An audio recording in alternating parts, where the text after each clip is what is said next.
You barely sleep. Every time you close your eyes, that divine whisper curls through your thoughts again. A ship, a warning, a storm.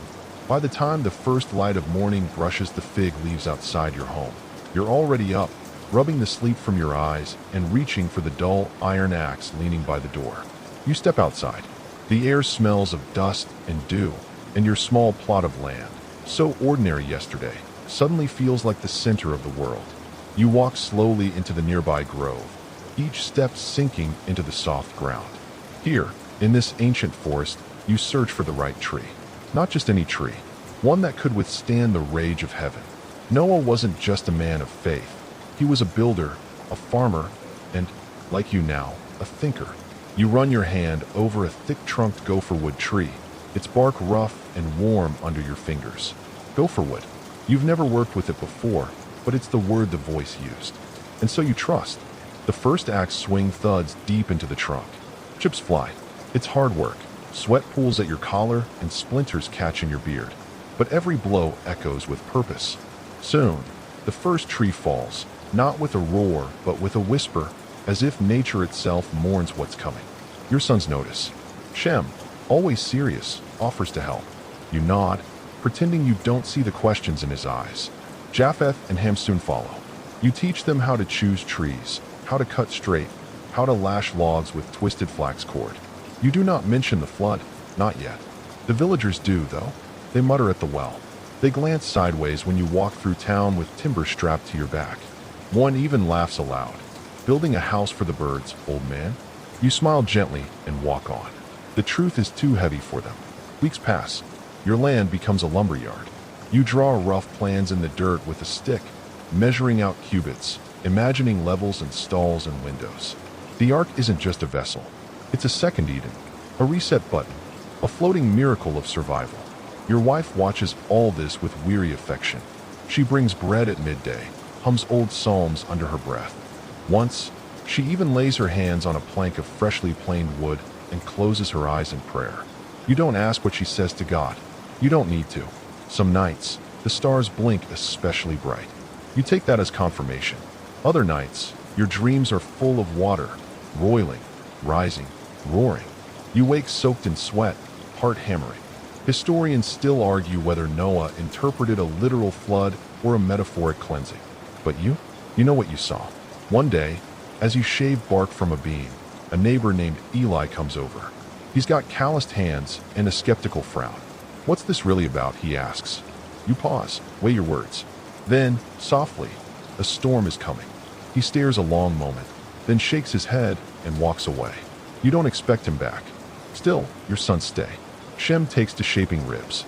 Ham handles pitch, boiling it in clay pots, spreading it thick over the hull like black honey.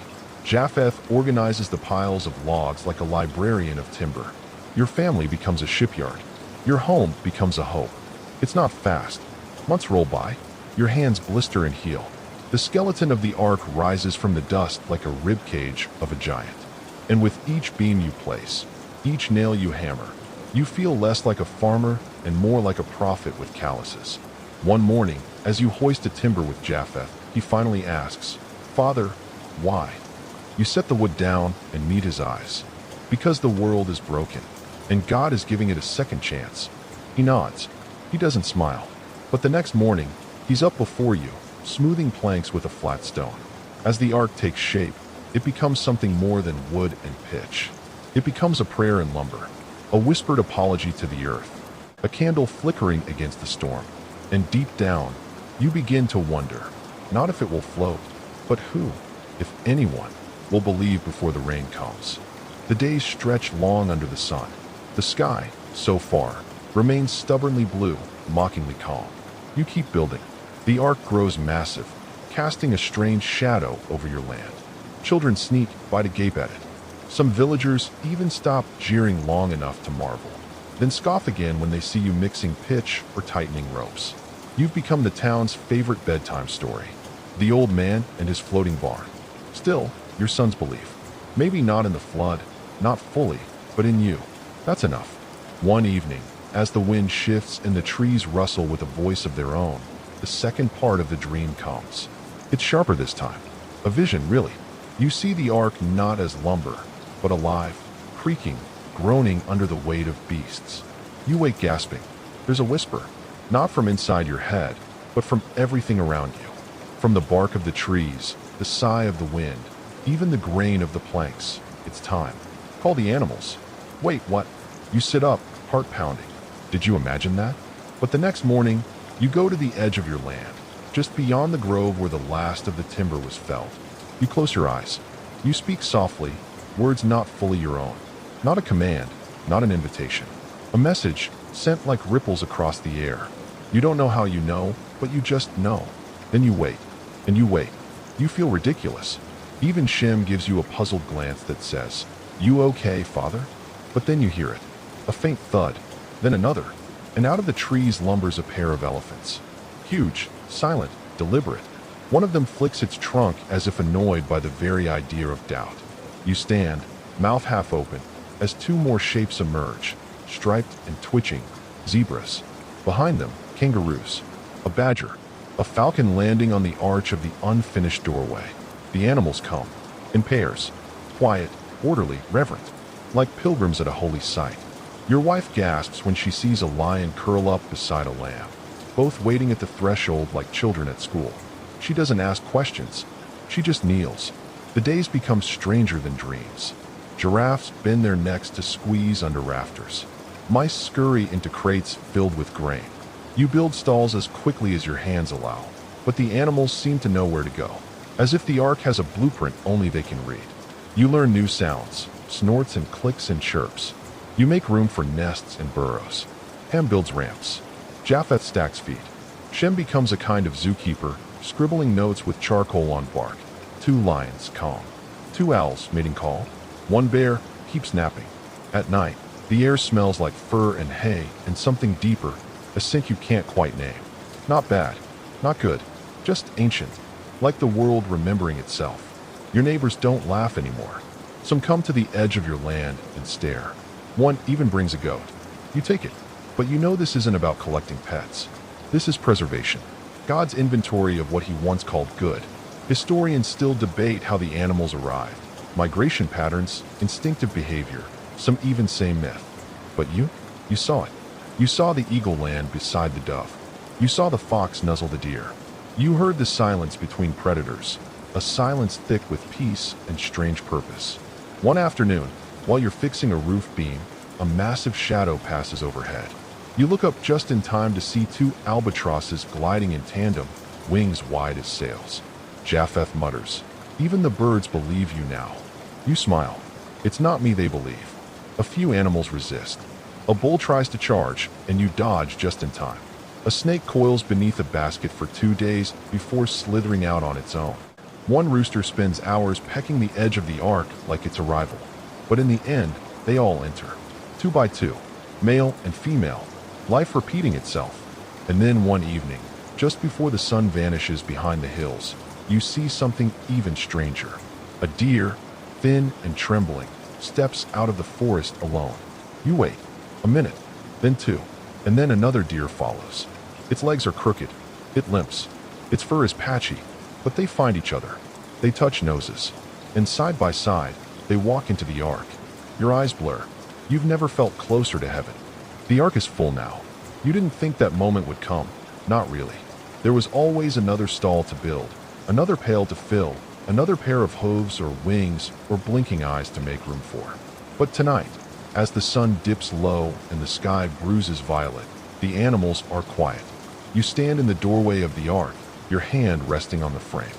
It's smooth from all your work, but nicked here and there, just like you. Inside, lanterns flicker. Your sons move softly now, whispering instead of talking, stepping lightly over straw and curled tails. Then you hear it, a low creak behind you. You turn. The door. It's moving. By itself. Well, not by itself, exactly. But no one is touching it. It swings slowly inward, inch by inch, as if guided by invisible hands. Heavy, final, deliberate. Shem rushes forward to help brace it, but you shake your head. "Let it close," you whisper. And it does.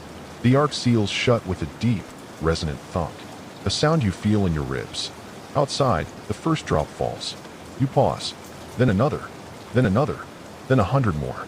Rain, like soft gravel, pattering across the ark's roof and sides, a steady percussion rising in tempo. You press your ear to the wooden wall. It sounds like the heartbeat of the earth. This is the part where people start running. Outside, in the village, laughter has long stopped. Now come the footsteps, fast, scattered, frantic. The shouts, the knocking. They bang on the ark's door, calling your name. People who mocked you for years now scream for you to let them in. They've brought sacks of food, baskets of coin, even livestock. Too late. Not your rules. You grip the railing and close your eyes. And inside chaos. A goat kicks over a crate of cornmeal. Two hyenas begin laughing nervously. A rooster, perhaps sensing the mood, decides now is a good time to crow. Loudly, repeatedly. You sigh and start the rounds.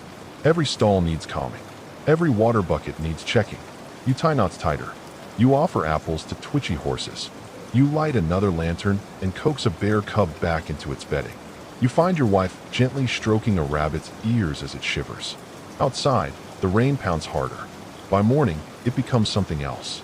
Not just weather, but a force. Sheets of water slam sideways into the ark. The ground vibrates. Somewhere beyond your hearing, a mountain cracks. Then the ark lifts. It's the strangest feeling. Not like sailing, more like drifting upward on a blanket of breath. No rocking, no crashing, just buoyancy. The floor tilts, then rights itself. You brace on a beam, your heart galloping. You've never been on water before. There's no window near you, but you know what's happening. The ground is gone. The valley, the trees, the hills, all swallowed. Historians argue about this event even now. Was it regional flooding? A myth built from memory of an ancient deluge? Some scholars even tie it to the Black Sea infill event. But none of them were inside the ark, gripping a support beam, listening to the moans of timber and the cries of panicked birds. You know what it was, the end of the world. For now, the ark floats. You're adrift, not just on water, but on time itself. There's no night or day anymore, only lanterns and the rhythm of rain. The animals huddle close, their usual sounds dampened. Even the lions have stopped roaring. And the smell? Oh, the smell is intense. A combination of wet straw, fur, dung, salted wood, and something like fermented oats. You try not to gag as you pass the elephant stall. One of them raises its trunk and gives you what might be a sympathetic look. You find humor in weird places now. Japheth jokes, if the flood doesn't kill us, the smell will. Your wife invents ways to mask it, burning sprigs of mint, spreading bundles of lavender she kept hidden in her apron. For a few minutes, it helps. Then the goats start snacking on the lavender, and you're back to square one. At least everyone's inside. Safe. For now. You wake to a strange quiet. The kind that isn't peace, just the pause before another kind of noise. For a moment, you forget where you are. Then a goat sneezes. Loudly, and it all comes rushing back. The ark, the flood, the smell. You sit up on your makeshift bedding and rub your temples. The air is thick and humid, like a forest after too much rain. Somewhere, a chicken is having a crisis. Or maybe laying an egg. It's hard to tell anymore. There's no sunrise here. No crowing rooster to mark time. Not anymore. Not after Shem finally convinced it to take a break in a different compartment. The days blur into each other, lit only by the gentle, flickering glow of oil lamps. You begin the daily loop. Water check. Feed check. Waste removal, the worst part, obviously. You've got a whole system now, rotating shifts between your sons, a pulley set up for dumping buckets overboard, and a growing number of inside jokes. For example, the phrase, "watch out for the camel zone," has taken on legendary status. Each morning, you take a moment for yourself. You climb to the highest point in the ark, just under the ridge beam, and sit with your thoughts. There's a small opening there, a narrow vent to let fresh air trickle in. Through it, you glimpse sky. Endless, shifting, merciless sky. Nothing else. No hills. No tree stumps. No smoke from neighboring fires. Just gray upon gray. There's something both beautiful and deeply unsettling about that emptiness. It presses on your chest a little more each day. You wonder if you'll ever walk on dry ground again. Historians debate the length of the flood. Some versions say 40 days of rain. Others suggest it took months to fully drain. Ancient Mesopotamian texts like the Epic of Gilgamesh offer their own flood stories, full of gods and warnings, building parallel arcs of myth and memory. But here, inside your wooden cocoon, time stretches and frays. You begin to dream in motion. Rocking, rocking, always rocking. Animals adjust in their own way. The lions sleep more. The doves coo in low, rhythmic tones. One of the monkeys has developed a habit of grooming the planks. You try not to think about why. One night, you hear a sound. Not thunder, not rain. A cracking? You freeze, pressing your ear to the floor. The ark groans. Timber shifts beneath your feet. But nothing breaks.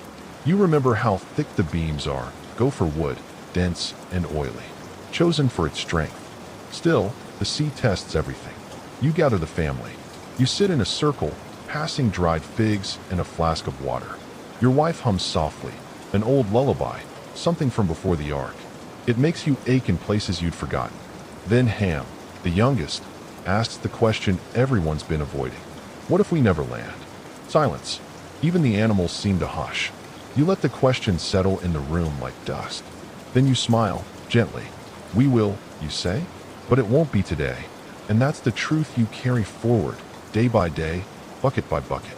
In your quieter moments, you reflect on the strangeness of it all. Not just the miracle of surviving a divine flood, but the sheer logistics of this experience. Did God think of the spiders? The ants? The fungi? Did he make room for beetles? Your wife did. She has a whole shelf of small glass jars, each holding wriggling things she's cataloged and named like distant cousins. She insists they have a purpose. You're not entirely convinced. Still, you humor her. It passes the time.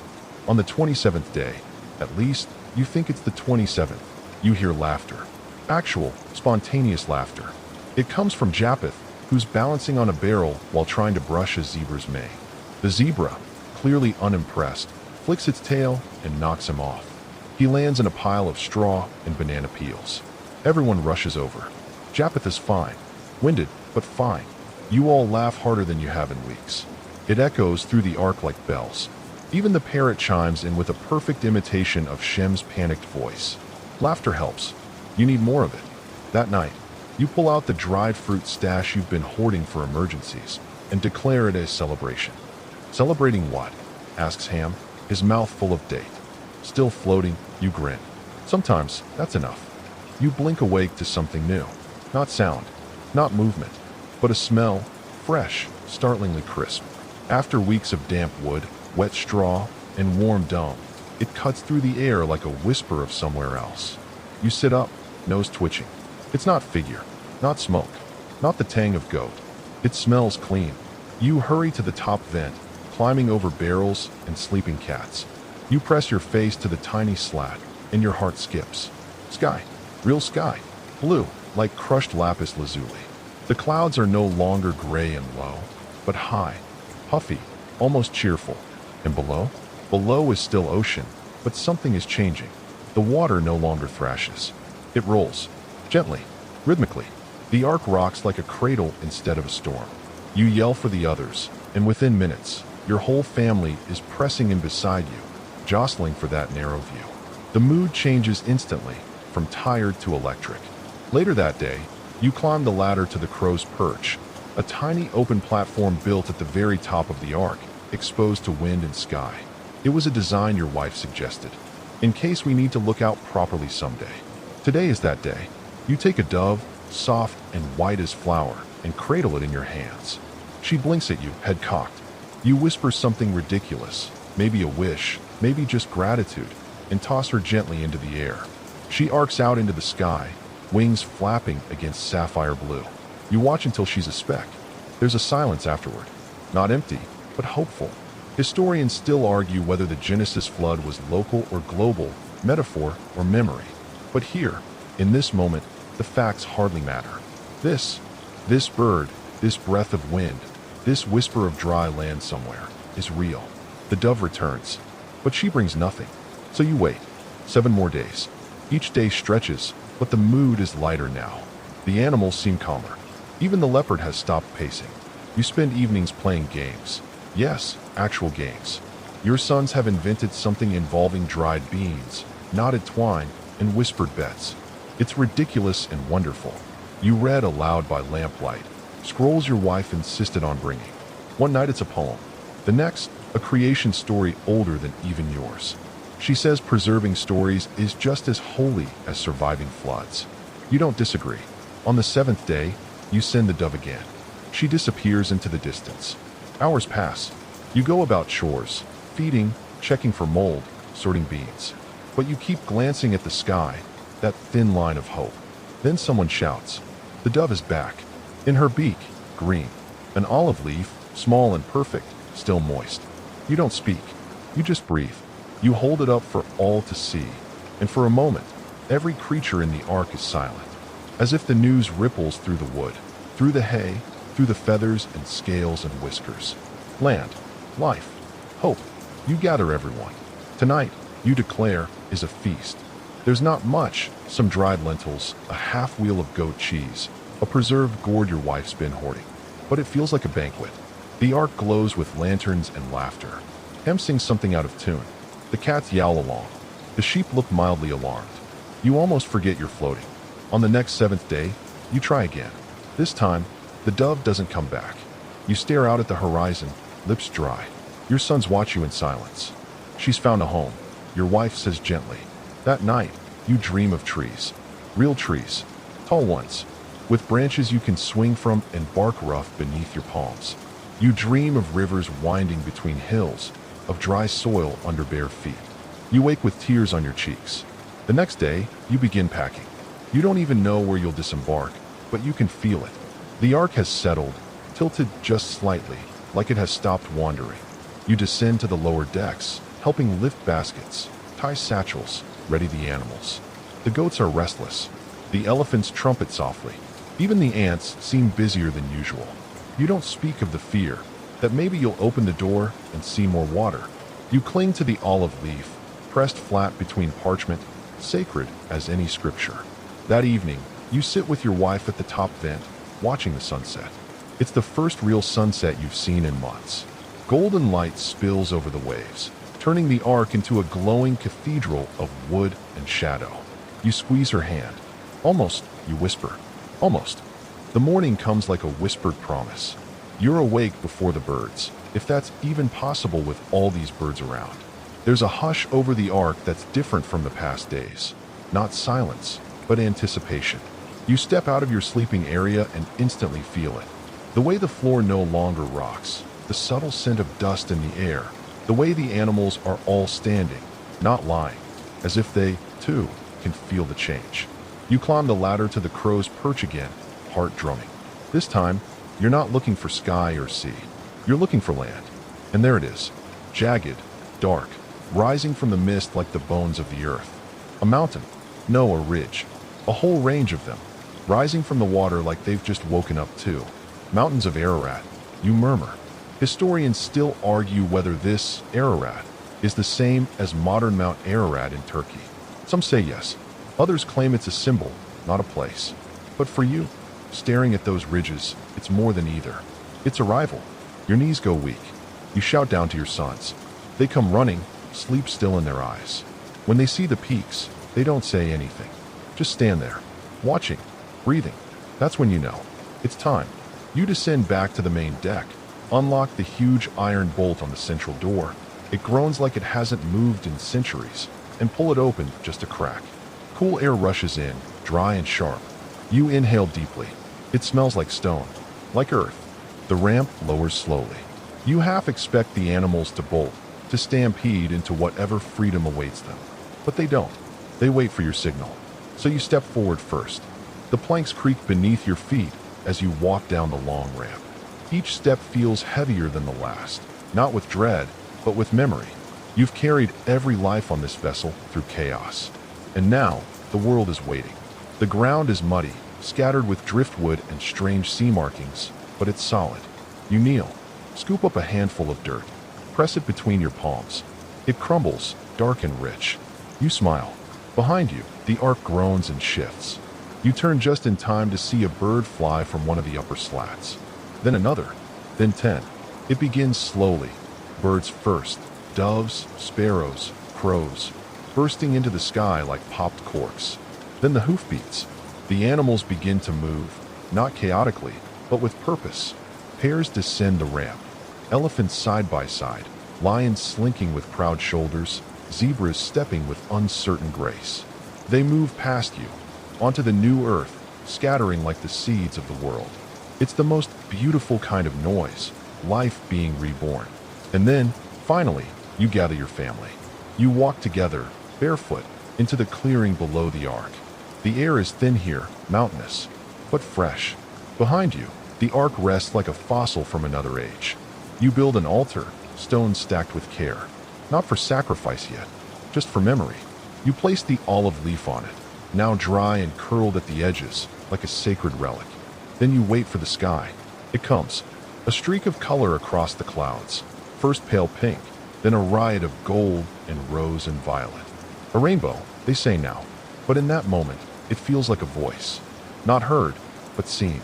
A covenant, painted across the heavens. God, you whisper, has not forgotten. And just like that, the air shifts again. The story doesn't end here. You know that. There's planting ahead, rebuilding, conflict even. But right now, in this moment of wet dirt and wide sky, there's only one thing that matters. You survived, and you are not alone. The animals will scatter to every hill and hollow. Your sons will build homes. Your daughters-in-law will grow herbs on windowsills. Life will knit itself back together, slowly, awkwardly, beautifully. You sit on the altar stones long after your family has gone back to prepare shelter, just watching the horizon. A fringe fact drifts to mind. Some Mesopotamian flood legends mention boats shaped like cubes, sealed with pitch and prayers. Others speak of one massive door that opens only once. Yours opened today, and you are still breathing. You run your hands through the dirt again. It clings to your fingers, warm from the morning sun.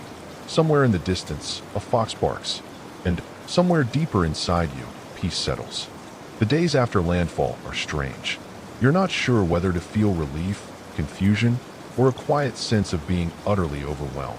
The ark sits heavy and quiet now, like a hollowed-out ribcage. You still hear creaks in the night, wood settling, ropes snapping slack, but the pulse of it is gone. You've stepped out of the womb of the world. Now comes the part no one talks about. Rebuilding. You and your sons start clearing space near the edge of the tree line. It's a forested patch with young saplings and mossy stones, likely a former hillside now softened by silt. Your hands blister on the first day. On the second day, your back complains. By the third, your sons are bickering, and you've already broken 2 stone axes. Should have asked for metal tools. You mumble, then chuckle to yourself. Who would you have asked? Your wife finds a patch of flat ground for growing herbs. She kneels there every morning, fingers sinking into loam, humming to herself. She says it feels familiar, grounding. You believe her. Meanwhile, the animals have vanished, mostly. You'll spot a pair of deer in the morning mist, or hear distant calls at dusk. But they've melted into the world with astonishing speed. Like they were only ever temporary guests. Like they remember what freedom smells like. One afternoon, a bear comes sniffing around your vegetable pit. You shout and wave a stick, and he lumbers off, clearly unimpressed. Later, your son jokes about turning the ark into a bear-proof Airbnb. You laugh harder than the joke deserves. Night falls quicker now, or maybe you just measure time differently. By the firelight, you talk with your family about what to build next.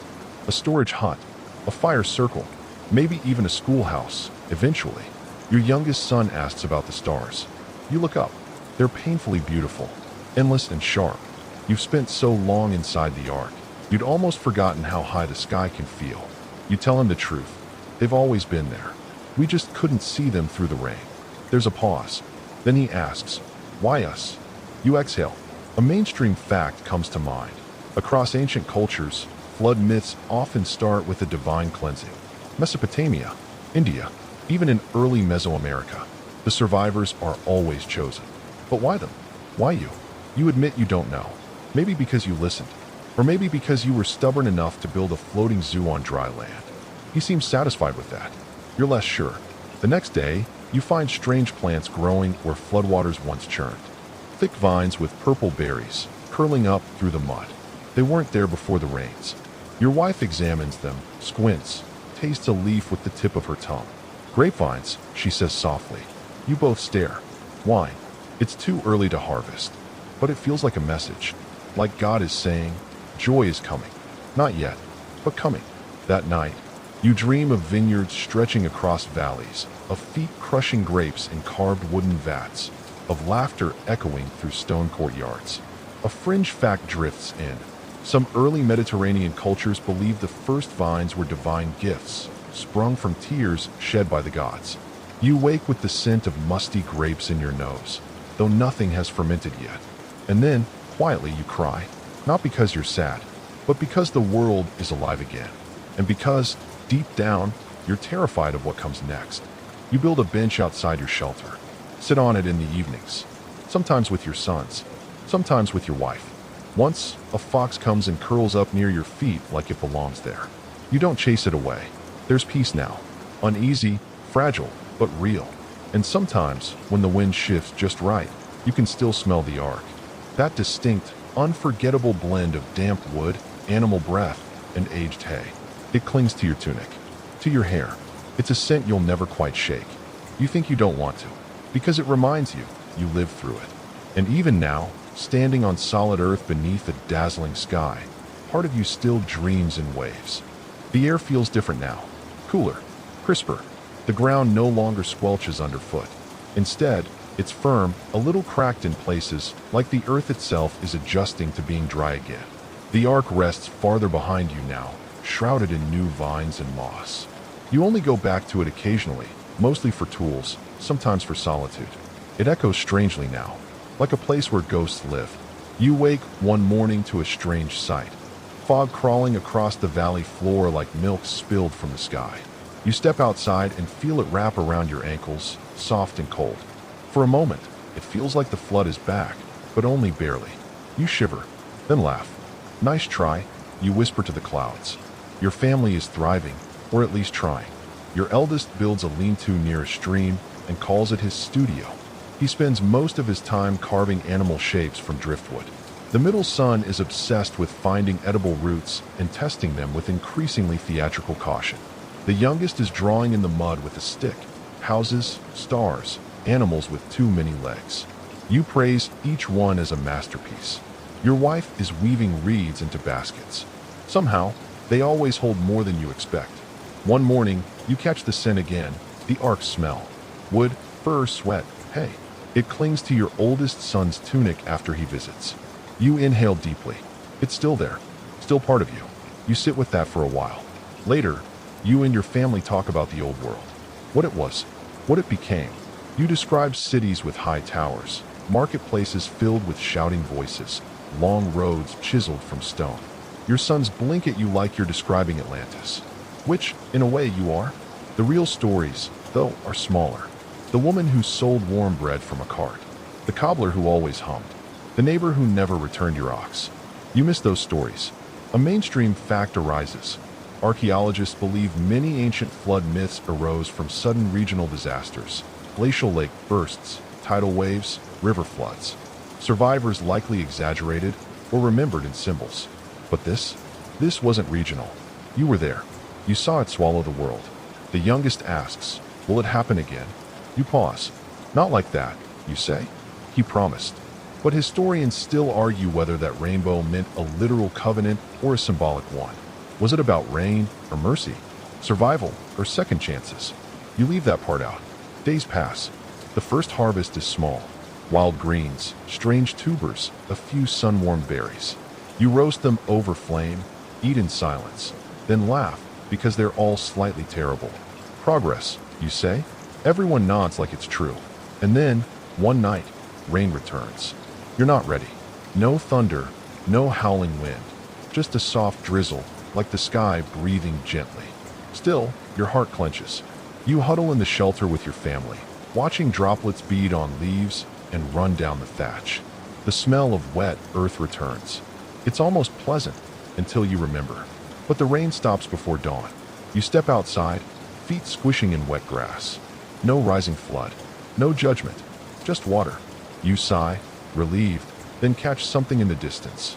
Your youngest dancing in puddles, laughing wildly, soaked to the bone. You almost cry. Instead, you join him. For the first time in a long time, you're wet and not afraid. The next morning, the river sparkles. Your wife finds a flat stone and etches the date into it with a sharp stick. No one knows what day it really is, but it feels like a new one. You decide to call it the first dry morning. A new year, a new world. No calendars, no clocks, just rhythm. Days shaped by sunrises, sleep, and the sound of birds returning to the trees. Sometimes, you still feel the sea inside you. Not in a mystical way, just a pull, like gravity. The memory of water. The ark is quiet now, but it's still there. You think of it the way you might think of a childhood home. Far away, a little strange, informative. You dream often. Of rain. Of laughter. Of birds flying in great spirals above new lands. You don't speak of these dreams, but you know they matter. You begin to write your own story, not on parchment, not yet, but in the way you speak, teach, plant. In every carved beam of the new shelter. In every meal shared without fear. This is your second beginning. And this time, you're not building to escape judgment. You're building because the world is finally ready to be lived in again. The weeks pass with a steady rhythm. You rise with the sun, your bones already guessing the weather before your eyes open. Mornings are a song of birdsong and wood smoke. Your wife hums while she weaves, and your children wake slowly, dragging themselves from their reed mats like reluctant prophets. The land around you is changing. Where there were once dry plains and cracked earth, small green shoots now push through the soil. They arrive like shy guests at a feast, timid but persistent. One morning, your middle son shouts from the riverbank. You rush over, expecting trouble, but instead, he points. A sprouting fig tree, no taller than your knees, waves slightly in the breeze. You both stare at it like it's a miracle, and maybe it is. You mark that spot with a ring of stones. Life, in miniature. Your eldest builds a crude bench from old ark timber. It's lopsided, splinters everywhere, but it becomes the family's gathering spot. Meals are eaten there. Arguments are had. Jokes are told. The wood creaks with every laugh. One day, a deer wanders into the clearing. It stops, stares at you. You stare back. Then, calmly, it walks away. You and the boys follow at a distance, careful not to disturb. It leads you to a new patch of forest, tangled but rich with berries, soft moss, and small game trails. A forgotten garden from before the flood, or a gift from after. Historians still argue whether the story of Noah was based on actual survivors of a Neolithic deluge or crafted later as a theological metaphor. The landscape you now see doesn't care either way. It just grows. You and your family begin to clear a section of the forest, carefully, not to conquer it, but to live with it. Fallen branches become fences. Mossy stones become path markers. You set up a kind of system. Your middle son handles food scouting. The youngest gathers water and kindling. Your wife weaves and stews, and the eldest draws elaborate plans for a real house, though he mostly ends up napping on the bench. One afternoon, a cloudless sky turns orange with dust. You smell smoke. Panic rises, but it's just your son experimenting with flint and dry bark. "I'm learning," he insists, proudly showing a tiny smoldering patch. You confiscate the tools for a week anyway. Still, he's learning. There's a strange comfort in this rough routine. But the ark's scent follows you, faint but constant. It clings to your oldest garments. The memory of cramped corridors, animal calls, and damp straw. Sometimes, late at night, you think you hear the creak of that massive door. You sit up, heart racing, then realize it's only the wind. And yet, you can't let go. You visit the ark alone one evening. The walk takes longer now. Vines have made parts of the path nearly vanish. But when you arrive, you stop. The structure looms in the twilight, weathered, half swallowed by foliage, but still upright, still proud. Inside, it's silent. Dust motes drift in golden shafts of fading light. The smell is exactly as you remember it. Deep wood, animal musk, hay, and old sweat. You walk past the empty stalls, remembering each inhabitant. The doves, the elephants, even the surly goats. You find the place where you used to sleep. It feels smaller now. You sit. A mainstream fact echoes. Many ancient cultures used large wooden vessels for ceremonial purposes long after their seafaring days ended. Tombs, temples, granaries. Perhaps that's what this has become now. A memorial, a reminder, a scar. You take a single plank, rotten at one end, and drag it back to camp. Your son carves it into a sign. We begin again. He places it beside the fig tree. You nod. Night falls softly. The stars come out, thick and bright. You lie beneath them on your back, staring upward. The sky feels wider now. Not empty, inviting. The youngest scoots close. Will we ever leave here? You don't answer at first. Then, maybe, but not yet. You've built something here. Not just shelters and paths, but rituals, trust, memory. One morning, your wife finds your middle son talking to a rock. It's not just a rock, he insists. It remembers the flood too. She shrugs and walks away. Later, she gives the rock its own place at the fire circle. You don't question it. People will need stories. And maybe some of those stories will be true. Even the ones about talking rocks. You wake to the sound of rain. Not a torrential downpour. Not the kind that pounds the roof and floods the soul. No, this is gentle, like fingers tapping on a drum made of leaves. It trickles through the branches, drips onto the packed dirt floor, and slides lazily off the edge of your thatched roof. You lie there a moment longer. Your skin has learned to read the air. This is no threat, just a passing shower, a whisper of sky. When you finally emerge, your camp is painted in dewy greens and fresh browns. Steam rises from the ground as the sun returns. Your children are already outside, chasing frogs between puddles. You catch your wife mid-laugh as she tries to hang soaked tunics over a vine lattice line. The ark looms behind them, blurred now by distance and mist. Something has shifted. There is a feeling, subtle but unmistakable, that this place is no longer just where you survived. It's where you live. You eat breakfast under a woven canopy, flatbread, dried fruit, and a kind of sour porridge that the youngest insists is delicious if you don't smell it first. You pretend to agree. The middle son gags theatrically. Everyone laughs. Afterward, you gather tools. The house project begins in earnest. Not a tent, not a lean-to, a real dwelling. Wood, stone, clay, and sweat. Your eldest draws another set of blueprints, this one more realistic. He includes windows this time. For the breeze, he says. You think it's really for stargazing. The work is slow. You dig post holes with a carved antler, tie beams with cured animal sinew, shape mud bricks with your hands. Your back aches by midday. You sit in the shade, sipping from a gourd, staring at the half frame of your future home. It's crooked. It's perfect. Your wife gathers reeds to weave into a ceiling mat. Your youngest proudly crushes berries for paint. The color? A strange, enthusiastic violet. The ark watches from afar. You visit it less often now. The path is nearly vanished under moss and brush. But one afternoon, you return to leave something. Your old belt, cracked and useless. A gift back to the boat that saved you. You place it inside the sleeping stall where you once lay, whisper something even you can't hear, and leave without turning back. Mainstream fact.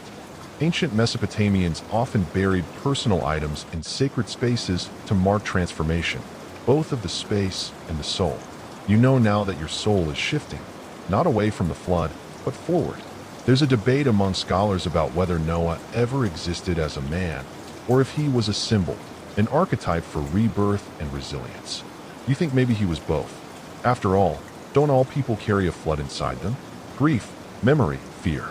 You just happen to sail yours. The house stands by the time the rainy season ends. A rectangle with rounded edges, reed thatch roof, 2 narrow windows, and a small smoke hole. Your daughter strings seashells over the doorway. To keep the spirits out, she says, then adds, but mostly for sound. They clatter softly when the wind blows.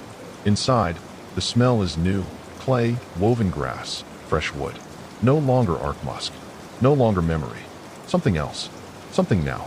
You sleep there for the first time on a moonless night. It's quieter than you expected. The children whisper. The fire crackles. The walls creak, gently. Your wife's hand finds yours in the dark. You do not dream of water. Morning breaks with the cries of birds and the scent of your eldest burning breakfast. He tries. He fails. You eat it anyway, because now it's yours. Your home. A flock of doves circles overhead later that day. They land not on your house, but on the ark's broken frame. You nod. Let them return if they wish. But you're moving forward. That evening, you build a stone ring and light a fire. Not for warmth, for storytelling. The children sit, eyes wide. You tell them the tale again, not as it happened, but how they'll remember it. The animals, the waves, the darkness, the moment the door opened, the smell that hit you. They shudder, laugh, ask questions. Then your wife takes over. She tells the story of the deer, the fig tree, the moment she saw your face in sunlight and thought, maybe it's safe now. You add another log. The fire crackles like old timber snapping. The night settles in around you, soft, warm, alive. This is what survival becomes when it stretches long enough. Not just living, belonging. You wake before the sun. The air is crisp, laced with the smoky scent of last night's fire and dew settling on the thatched roof above. One by one, the stars blink out. The sky shifts from obsidian to deep cobalt. You sit up slowly, careful not to wake the others. The house is quiet. Only the soft, rhythmic breathing of your family in their nests of woven mats and animal skins. Stepping outside, you stretch your arms toward the horizon. The first sliver of orange glows behind the hills. Today is for planting. It's a milestone you've been working toward for months. All those days gathering seeds, clearing soil, testing patches of land for sun and shade. It leads to this, a beginning beneath your feet. You call your sons, who groan but follow. Your daughters too, more eager than anyone to wield tools nearly their size. Your wife already stands by the field, hair tied up, tunic hiked. She means business. The land is ready, mostly. A few stubborn roots remain. You tear them out by hand, toss them into a pile, and then pause to breathe. You glance at the ark in the distance. It hasn't changed, of course, but you have. You begin with barley. Its grain survived inside a clay pot wrapped in cloth during the voyage, kept safe in the ark's storage under what used to be the giraffe stall. You press each seed into the soft, damp earth with your thumb, one after another, over and over. You plant onions next, then flax, then lentils, each row straight and careful, though your youngest makes curly ones for fun. You let him. There's time now for crooked things. Historical fact. The earliest archaeological signs of domesticated barley date back over 10,000 years in the Fertile Crescent, making it one of the oldest crops known to humanity. Later, you mark the field with a border of stones. Not to keep anything out, but to make it real, physical, sacred. You eat lunch under a fig tree, flatbread again, this time dipped in olive oil and sprinkled with crushed herbs. You joke about turning into goats from all the grass-tasting meals. Your middle child points out that at least goats don't have to do math. No one can argue with that. The afternoon turns golden. You water the seedlings using hollowed gourds, trading turns. One gourd cracks. Your daughter patches it with tree resin and a thin vine like it's ancient surgery. That's when the messenger arrives. Not a person, a fox. Lean, silent, clever-eyed. It pads into the clearing and watches you without fear. You freeze. It stares. Then, as if satisfied, it turns and vanishes into the underbrush. You take it as a sign. Of what? You're not sure, but your wife nods. That was something, she whispers. Fringe fact. In certain pre-Abrahamic Mesopotamian lore, foxes were considered divine messengers or spirit guides, symbols of transition between worlds. The next day, the rains return. Not heavy, more a sigh than a storm. Enough to water the field. Enough to force everyone indoors. You sit around the fire again. But tonight, there's a shift. The children want to tell stories now. Your youngest spins a tale about a talking fish who saves a city. Your daughter insists she met a lion once who wore a crown of sunflowers. Your eldest crafts a saga about a family who sails across the sky inside a giant pumpkin. You pretend to believe them all, because imagination is the new ark. It's what carries them now, not the wooden vessel by the trees.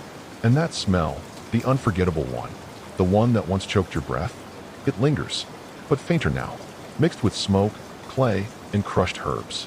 A background note in the perfume of your new life. Historians still debate whether Noah's descendants stayed near the ark's landing site or dispersed across the land. Some traditions say they built towns nearby. Others say they walked for weeks until memory grew faint. You think maybe both happened. That's what survival is, remembering enough to be grateful, forgetting just enough to go on. As night folds around your house again, you wrap a cloak around your shoulders, step outside, and stare at the stars. You imagine each one as a point on a map, your map. You trace a route in your mind, from flood, to field, to future. The next morning opens with a quiet murmur. You hear the faint sounds of birdsong and the low rumble of distant thunder. The sky is still heavy with clouds, but the air smells fresh, like new beginnings wrapped in damp earth. You stretch, feeling the pull of muscles you didn't know were sore, a gentle reminder of yesterday's work. Your hands are rough, cracked at the fingertips, but proud. This land you're planting is more than soil and seed. It's hope. As you step outside, your wife is already at the edge of the field, eyes scanning the horizon. You share a smile, a small wordless conversation that says everything about partnership and perseverance.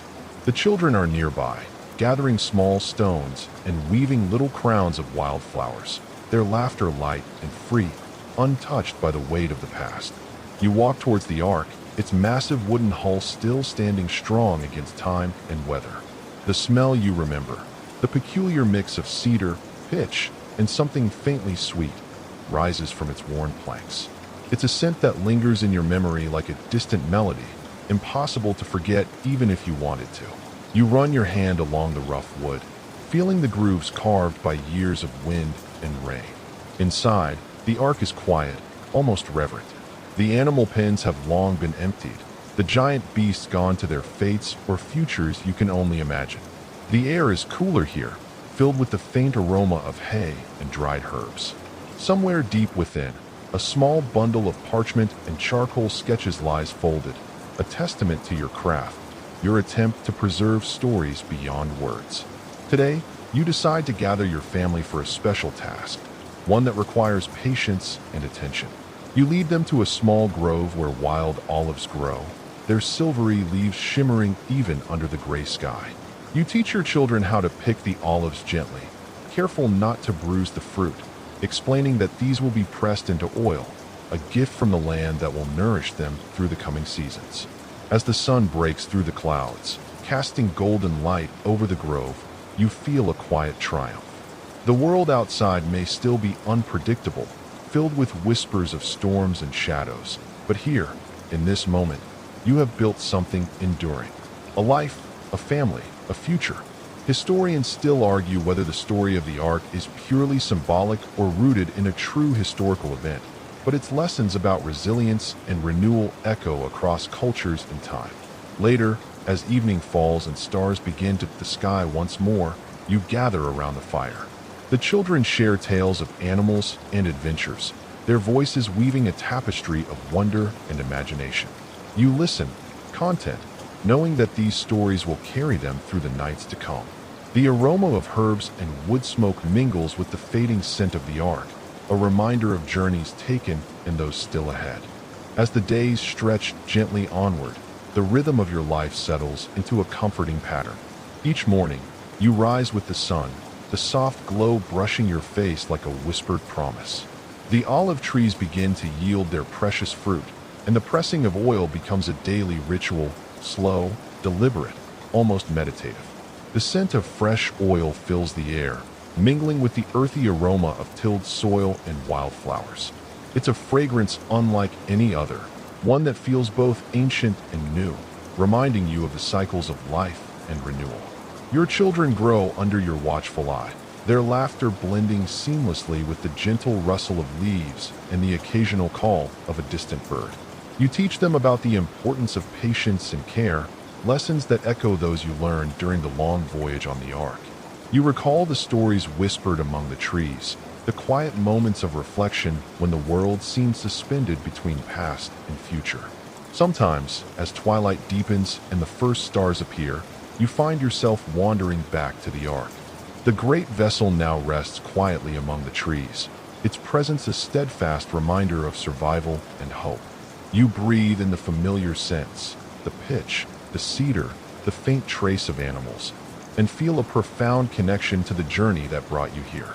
Historians still argue whether the Ark was a literal vessel or a symbolic myth passed down through generations, but its story continues to inspire reflections on faith and endurance. One evening, as you sit by the fire with your family, a gentle breeze carries the scent of the oil mingling with the night air. You watch your children drift into sleep, their faces soft and peaceful, and you feel the weight of all you have endured begin to lift. The world outside may still be uncertain, but here, within this circle of warmth and love, there is a quiet certainty. You close your eyes and listen to the night sounds, the whisper of leaves, the distant call of an owl, the steady beating of your own heart, reminders that life goes on, gently and persistently. The final days unfold slowly, like the last gentle pages of a well-worn book. You find yourself drifting through moments soaked in soft golden light and quiet reflection. The story of the ark, of survival and new beginnings, has become more than a tale. It is a part of your very breath, the pulse beneath your skin. The scent of that unforgettable fragrance, the mingling of pitch, cedar, and the faint, sweet hint of olive oil, lingers in your memories, a delicate thread weaving past and present together. It's a perfume that tells of perseverance, of storms weathered and hope renewed. You sit by the edge of the water, the lake stretching calmly before you, mirroring the sky's soft hues. The gentle lapping of waves against the shore is a lullaby, a reminder that life continues in quiet rhythms. Your thoughts wander to the future, to the family you've nurtured, and the legacy you leave behind. Historians still debate the literal truth of the flood story, whether it was an actual event or a symbolic lesson passed through generations. But for you, it matters less how the story began, and more the way it has shaped your understanding of faith, resilience, and the delicate beauty of new beginnings. As twilight deepens into night, you feel a deep peace settle over you, a calm that carries you toward rest. The soft chorus of nocturnal life hums around you, and you let your breath slow, your eyes grow heavy. Now, dim the lights, maybe turn on a fan for that soft background hum, and let's ease into the gentle comfort of this ancient story together.